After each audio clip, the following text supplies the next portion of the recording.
Some people think money measures value until they meet someone who measures them. The silver spoon tapped once against the crystal glass, a soft, deliberate sound that cut through the low hum of the restaurant like a quiet command. And Daniel Whitmore didn't even look up as he slid the check folder to the edge of the table. His fingers precise, controlled, practiced, the kind of movement that came from a man who had signed deals worth more than most people would see in a lifetime. And when the leather folder stopped just short of falling, it revealed exactly what he intended it to reveal. No tip, not even $1, just a clean, empty line where appreciation should have been. And around him the room kept breathing, waiters passing, glasses clinking, conversations flowing, but something shifted, subtle, almost invisible, like the air itself had paused to notice, and then resumed as if nothing had happened at all, because men like Daniel were used to that, used to bending rooms without raising their voice, used to making statements without explanation, used to being unquestioned. And across the table, standing just within reach, but somehow outside his world entirely, Emily Carter didn't react. Not immediately. Her posture remained steady, her hands relaxed at her sides, her expression calm in a way that wasn't submission and wasn't defiance either. It was something quieter, something harder to read, like still water that reflected everything but revealed nothing. And for a brief second, less than a breath, her eyes moved from the check to his face, not searching, not pleading, simply observing. And that was the first thing that didn't sit right, because Daniel was used to reactions, gratitude, annoyance, discomfort, anything that confirmed the dynamic he controlled. But she gave him none of it. She just stood there, present, composed, as if the absence of a tip wasn't an insult, but a piece of information. And somewhere in the back of the room, a chair scraped lightly against hardwood. A low murmur rose and fell. The world continued. But Daniel felt it. That faint, unfamiliar sensation of being noted, not judged, not challenged, just seen, and he didn't like it. Not enough to show it. Never that. But enough to tighten something behind his composed expression. Enough to make him finally glance up, his eyes sharp, assessing, expecting to find the usual deference, the quiet apology, the subtle shift that told him he still held the upper hand. But Emily wasn't apologizing. She wasn't retreating. She simply reached forward, her movement smooth, unhurried, and picked up the check folder as if it weighed nothing at all, as if the message inside it carried no more importance than a receipt. And when she spoke, her voice was soft, steady, almost gentle. "I'll take care of this for you." No edge, no hidden sting, just professionalism wrapped in something deeper, something he couldn't quite place. And as she turned away, disappearing back into the rhythm of the restaurant, Daniel leaned back slightly in his chair, his fingers tapping once against the table, a habit he rarely allowed himself in public, because something about that exchange didn't close the interaction the way it should have. It didn't end with him in control. It didn't resolve neatly. It lingered, quiet, unresolved, like a question he hadn't meant to ask. And for the first time that evening, Daniel Whitmore wasn't thinking about the deal waiting on his phone, or the numbers, or the next move. He was thinking about a waitress who hadn't reacted the way she was supposed to. And in a world where he controlled outcomes, that was the only thing that truly unsettled him. Daniel Whitmore did not leave right away, which in itself was unusual because his time was measured in 15-minute blocks, and every minute had a purpose. Yet he remained seated, his glass untouched now, his phone face down on the table, as if even the constant stream of notifications had lost its urgency. And his gaze drifted, not directly searching, but aware, tracking movement without admitting it, until he found her again. Emily Carter, moving between tables with the same quiet efficiency. Her steps light, her timing precise, never rushing, yet never late, as if she understood the rhythm of the room better than anyone else inside it. And the more he watched, the more something felt different. Because she did not hover for approval, she did not linger for tips, she simply did the work, clean, exact, complete, and moved on. And when a couple at the next table asked for a substitution, she adjusted the order without hesitation. When an older man struggled to hear the specials, she leaned in just enough, her voice calm, respectful, never performative. And when a young server nearly dropped a tray behind her, she caught the edge without looking, steadying it in one smooth motion before continuing as if nothing had happened, and Daniel noticed all of it, every detail stacking quietly in his mind, forming a pattern he did not expect to see. Competence without noise, control without dominance, and it unsettled him in a way he could not immediately explain, because in his world, power was visible, it announced itself, it demanded attention. But here it was different. Here it was quiet. And then there was the moment that shifted everything just slightly out of alignment, when a man in an expensive suit at the bar snapped his fingers, sharp, impatient, the kind of gesture Daniel had seen 1,000 times and never questioned. And Emily turned, not quickly, not slowly, just deliberately, and walked over, her expression unchanged, and the man began to speak, his tone already edged with entitlement. But before he could finish, she placed a glass of water in front of him, perfectly timed, exactly what he was about to ask for, and for a second, the man paused, caught off guard, his irritation dissolving into something closer to confusion, and she nodded once, polite, composed, then stepped away before he could regain control of the interaction, and Daniel felt it again, that same subtle disruption, that same quiet reversal, as if the roles had shifted without anyone acknowledging it.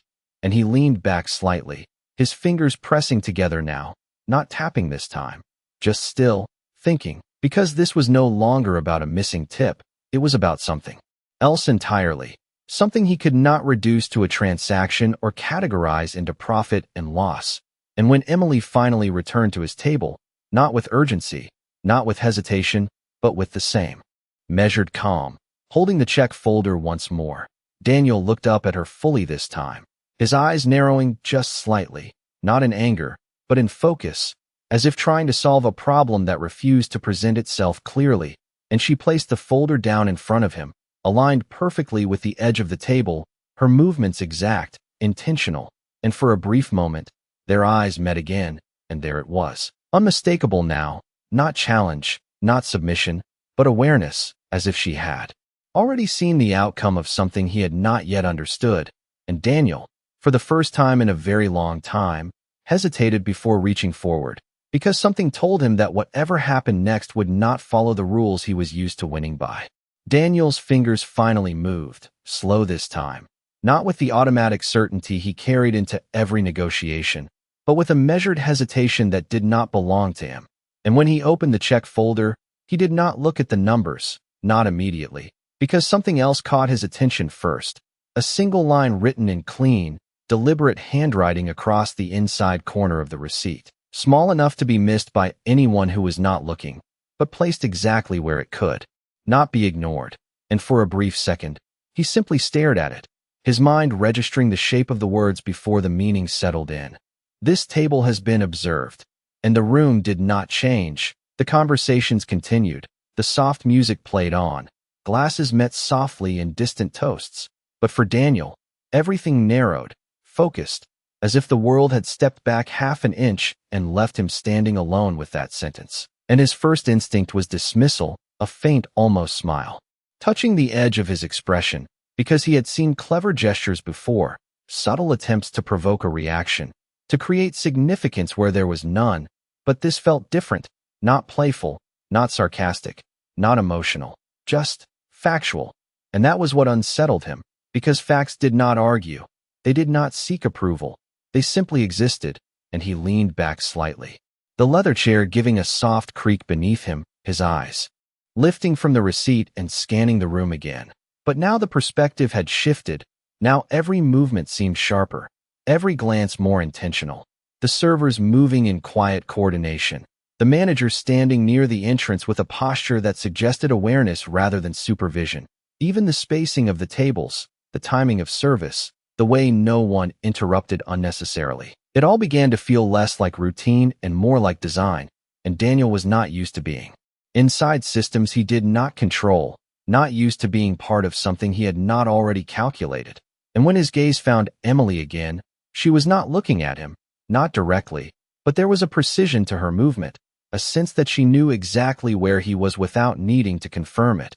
And that realization landed quietly but heavily, because it suggested something he rarely encountered, that he was not the only one observing, and slowly, almost unconsciously, Daniel reached into his pocket and placed his card on the table, the motion deliberate now, thoughtful, not a reflex. And for the first time that evening, it was not about ending the interaction, it was about understanding it. And when Emily returned, her steps as measured as before, she did not reach for the card immediately. She simply stood there, present, giving him the space to speak if he chose to. And for a moment, Daniel considered saying something sharp, something that would re-establish control, but the words did not come, because nothing he could say would reduce what had already been set in motion. And instead, he did something far more unfamiliar. He asked, his voice lower now, stripped of its usual edge, observed by who? And Emily met his gaze, steady, unhurried. And for the first time, there was the slightest shift in her expression, not a smile, not satisfaction, just acknowledgement. As if he had finally asked the right question, and she replied simply, by the people you never notice. And then she reached for the card, completing the transaction with the same calm precision, leaving Daniel with something he had not expected to leave with that night. Not a bill, not a result, but a realization. That control was not always loud, and sometimes the most powerful position in the room belonged to the one who never needed to prove it. Daniel did not remember standing up, but he was suddenly on his feet, his chair pushed back just enough to break the invisible boundary he had maintained all evening. And the restaurant felt different now, not louder, not quieter, just clearer, as if the layers he had ignored before were now impossible to overlook. And he watched as Emily moved away with his card, disappearing briefly behind the service station. And for the first time in years, he did not reach for his phone to fill the silence. He did not check the time. He did not calculate the next move. He simply stood there, aware, and that awareness carried an unfamiliar weight, because it forced him to see not just her, but everything around her. The young server carefully aligning silverware at an empty table, the busser wiping down a surface with quiet precision, the hostess greeting each guest with the same measured warmth regardless of what they wore or how they spoke. And none of it felt accidental anymore. None of it felt like background. It felt intentional, structured, almost observed. And Daniel exhaled slowly, a controlled breath that did little to steady the shift happening beneath his composed exterior, because the realization was beginning to form, not fully, not yet, but enough to unsettle him, that this environment was not reacting to him. It was operating independently of him. And that was something he rarely encountered. And when Emily returned, placing his card back into the folder with the same quiet precision, there was something final in the gesture, not dismissive, not cold, just complete, as if the transaction had ended but the moment had not. And Daniel looked at the receipt again, his eyes moving past the total, past the signature line, back to that single sentence. And this time it did not feel like a comment, it felt like a record, and he closed the folder slowly, his fingers resting on it for a brief second longer than necessary before he spoke again, his voice controlled, but no longer carrying the same certainty. If this is some kind of statement, it is an unusual one. And Emily did not respond immediately. She simply met his gaze, her expression steady, as if weighing whether the question deserved an answer. And then she said, quietly, it is not a statement. A slight pause, just enough to let the words settle. It is a reflection. And Daniel felt that land deeper than he expected, because reflections did not create anything new. They revealed what was already there. And for a moment, neither of them moved. The space between them holding something unspoken, something that did not need to be explained to exist. And then, without raising her voice, without changing her tone, Emily added, you decided what this table would be the moment you sat down. And that was it. No accusation, no judgment. Just a simple truth delivered with the same calm precision she had shown all evening. And Daniel's jaw tightened almost imperceptibly, not in anger, but in recognition, because he could not argue with it, not honestly. And that was the part that stayed with him, not the lack of tip, not the message on the receipt, but the realization that nothing she had done forced this outcome. She had simply allowed it to unfold. And for a man who built his life on controlling variables, on shaping outcomes before they could shape him, that was the most unsettling lesson of all, that sometimes control was not taken, it was given away, one small decision at a time. And as Emily stepped back, already turning to continue her work, Daniel remained where he was, the check folder still in his hand, aware now that the evening had not been about service or money or even respect. It had been about something far more difficult to quantify, something he could not purchase, could not negotiate, could not command. And for the first time in a very long time, Daniel Whitmore understood that he had just been measured, not by his wealth, not by his influence, but by something far quieter and far more exact. Daniel remained standing for a moment longer than necessary, the check folder still in his hand, his thumb resting against the edge as if he could feel the weight of the evening inside something as simple as paper. And then, slowly, he reached into his wallet again, not with the same casual indifference from before, but with intention, and he pulled out several crisp bills, placing them neatly inside the folder, more than enough to cover what most would consider generous, more than enough to erase what had happened earlier, at least on the surface. And for a brief second, he considered leaving it there, walking out, letting the money speak the language he had always relied on, the language that resolved discomfort, that restored balance, that closed interactions without requiring explanation. But his hand did not move away. It lingered, hovering just above the folder, because something in him understood now that this was not a transaction that could be corrected with numbers. And across the room, Emily continued her work, moving from table to table with the same quiet precision, never once looking back at him, never once acknowledging the shift he was trying to create, and that absence of reaction made the money feel insufficient, not in value, but in meaning. And Daniel exhaled slowly, a controlled breath that carried something unfamiliar with it, not frustration, not impatience, but recognition. And he closed the folder again, this time with the cash inside, and stepped forward, not toward the exit, but toward her, his movement steady, deliberate, drawing a few subtle glances from nearby tables. Because men like him were not expected to follow, they were expected to be followed. And when he reached her, she was adjusting a place setting, aligning a fork by less than an inch, her focus exact, and she did not look up immediately. She finished the motion first, then turned, meeting his presence without surprise, as if she had known he would come before he had decided to move. And Daniel held the folder out slightly, not pushing it toward her, not offering it in the way he had done countless times before, but simply presenting it. And when he spoke, his voice was lower, stripped of its earlier certainty. "I believe I misjudged the situation." And the words felt unfamiliar in his mouth, not because they were difficult to say, but because they were rarely necessary in his world. And Emily glanced at the folder, then back at him, her expression unchanged, calm, steady, and she did not reach for it. Not yet. And that pause stretched just long enough to shift the balance again, to make it clear that this moment was not his to control. And then she said quietly, "It was not the situation you misjudged." And Daniel felt that immediately, the precision of it, the way it redirected the entire meaning of what he had just said.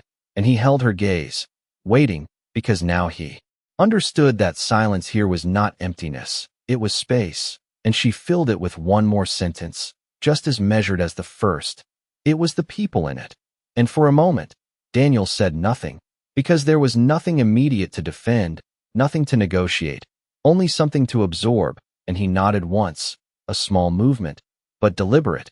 And then, without insisting, without pushing further, he placed the folder gently on the edge of the table beside her, releasing it completely, and stepped back, not as a retreat, but as acknowledgement. And Emily watched the gesture, not the money, not the amount, but the act itself, the way it had been given this time.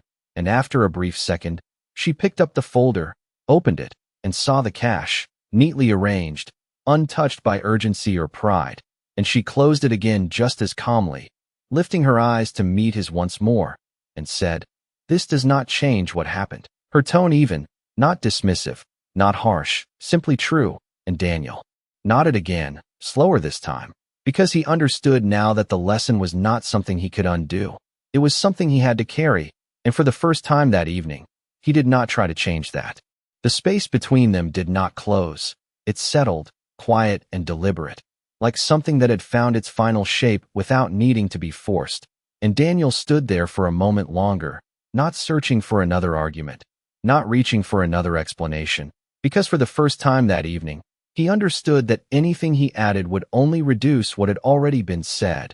And across from him, Emily held the folder lightly in one hand, not guarding it, not displaying it, simply holding it as part of the moment. And then, without ceremony, she stepped past him, returning to the rhythm of the room as if nothing unusual had happened, as if the exchange they had just shared did not need to be marked or announced. And that was what stayed with him, not the words, not even the realization, but the way she moved on from it, unburdened, unaffected, as if the lesson had never been for her to carry in the first place. And Daniel turned slowly, his eyes following her for just a second, before shifting outward again, taking in the restaurant with a clarity he had not had when he first walked in, the details sharper now, the patterns more visible, the quiet coordination of people who did not need recognition to perform with precision, and he felt it again, that subtle shift in perspective, not dramatic, not overwhelming, just enough to change the way everything fit together. And as he reached for his coat, his movements slower, more deliberate than before, he noticed something he had missed earlier, a small framed card near the host's stand, placed at eye level but easily overlooked, its lettering simple, understated. Every guest is remembered, and Daniel paused, just for a second, reading it again, the words aligning too perfectly with what he had just experienced to be coincidence, and a faint exhale left him, not quite a laugh, not quite a sigh, something in between, something closer to acknowledgement, because now it made sense, not as a concept, but as a system, a structure designed to reveal rather than react. And he stepped toward the exit, the door opening with a soft chime as the night air met him, cool, steady, carrying the distant sounds of the city beyond the restaurant's controlled environment. And for a moment, he stood there, one foot inside, one foot out, as if deciding whether the version of himself that had walked in could leave unchanged. And then he stepped fully outside, the door closing gently behind him, sealing the space he had just been part of. And the street felt different, not because it had changed, but because he had, even if only slightly, even if only in a way that would take time to fully understand. And he reached into his pocket, pulling out his phone, the screen lighting up with missed calls, messages, reminders, the familiar demands of his world waiting exactly where he had left them. But his thumb did not move immediately. He did not respond. He simply looked at the screen, then lowered it again, slipping it back into his pocket. And for the first time in a long time, Daniel Whitmore walked down the street without checking the time, without calculating the next move, carrying nothing visible, but leaving with something far more precise than any deal he had ever closed. The quiet awareness that respect was not a currency he could distribute. It was a standard he had to meet. And somewhere behind him, inside a restaurant that continued as if nothing had happened, a waitress moved between tables, calm, composed, already part of the next moment, leaving his lesson exactly where it belonged, with him. The night air carried a quiet chill, the kind that settled into the edges of thought rather than the skin, and Daniel Whitmore walked without direction for several blocks, his pace steady but unmeasured, something he would have once considered inefficient. And yet he did not correct it. He did not adjust. He simply moved, the city unfolding around him in familiar patterns that now felt slightly altered, as if a subtle layer had been removed from his perception.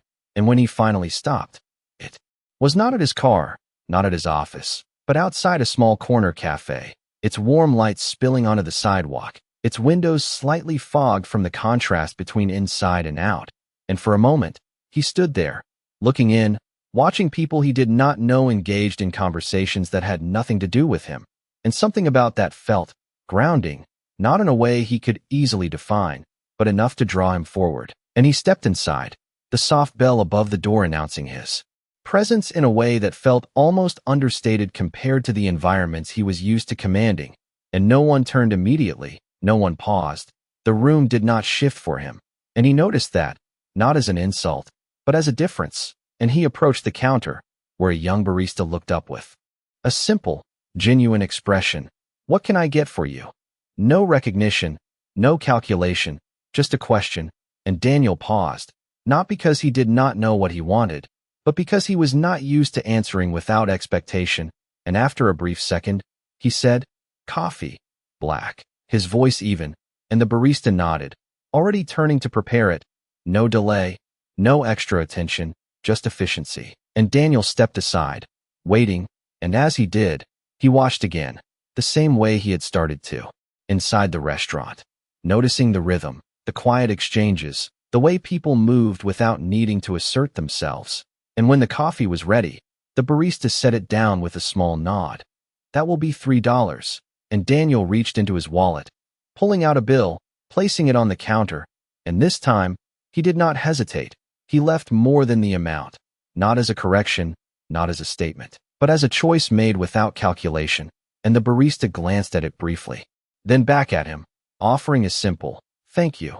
Nothing more, nothing less, and Daniel picked up the cup, the warmth settling into his hand, grounding in a way that felt unexpectedly real, and he moved to a seat by the window, sitting down, not to check his phone, not to plan, but to exist in the moment as it was. And for the first time that day, there was no need to control what came next, no need to shape the outcome, just a quiet understanding forming beneath everything else, that the way he moved through the world had always created reactions, but it had not always created meaning. And now, as he took a slow sip of the coffee, his gaze softening slightly as he watched the street outside, he understood that the lesson had not stayed behind in the restaurant. It had followed him, not as a weight, but as a recalibration, subtle, precise, and impossible to ignore, and somewhere, without needing to say it out loud, Daniel Whitmore knew that the next time he entered a room, he would not be the same man who expected to be noticed, he would be the one who noticed first. The coffee cooled slowly in Daniel's hand, untouched for a moment as his reflection faintly traced itself across the window, layered over the passing headlights and quiet movement of the street outside. And for once, he did not look past it. He looked at it, not with pride, not with criticism, just observation, the same kind he had begun to understand hours earlier, and it was strange, almost unfamiliar, to see himself without immediately assigning value, without calculating worth, and his mind, trained for years to optimize, to evaluate, to decide, did not rush forward this time. It paused, allowing something else to take shape, something quieter, something less immediate but far more precise. And he set the cup down gently, the ceramic meeting the table with a soft, controlled sound, and reached into his pocket again, pulling out his phone, the screen lighting up instantly with urgency, missed calls stacked in red, messages demanding responses, calendar alerts pressing forward like reminders of who he was supposed to be. And for a brief second, his thumb hovered over the screen, ready to re-enter that world, ready to resume the pace that had defined him for so long. But then he stopped, not because he rejected it, not because he feared it, but because he understood now that stepping back into it without change would make everything that had just happened meaningless. And that was something he was no longer willing to do.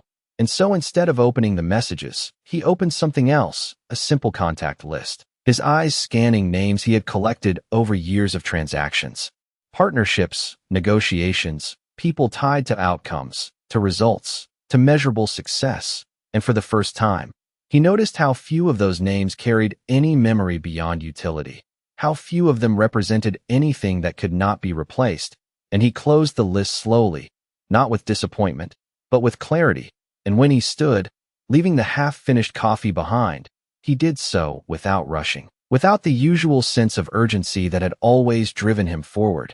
And as he stepped back onto the sidewalk, the night had deepened, the air cooler now, the city quieter in a way that made space for thought rather than distraction, and he walked again, this time with direction, not toward a meeting or an obligation, but towards something he had already decided, something that did not need to be scheduled to matter. And several blocks later, he stopped in front of the same restaurant, its warm light unchanged, its presence steady, as if the evening had never ended inside its walls. And for a moment, he stood there, not hesitating, not questioning, simply recognizing the significance of returning. And then he stepped inside, the soft chime of the door echoing just enough to announce him without demanding attention. And once again, the room did not shift, the rhythm continued, the same quiet coordination unfolding around him. But this time, he did not expect it to change. He moved within it, his steps measured, his gaze observant. And when he saw Emily across the room, moving between tables with the same calm precision, he did not call out, he did not interrupt, he waited, standing just at the edge of her path until she naturally reached him.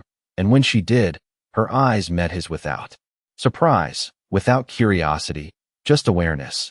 And Daniel held that gaze, not to assert anything, not to reclaim control, but to acknowledge something that had already been set in motion.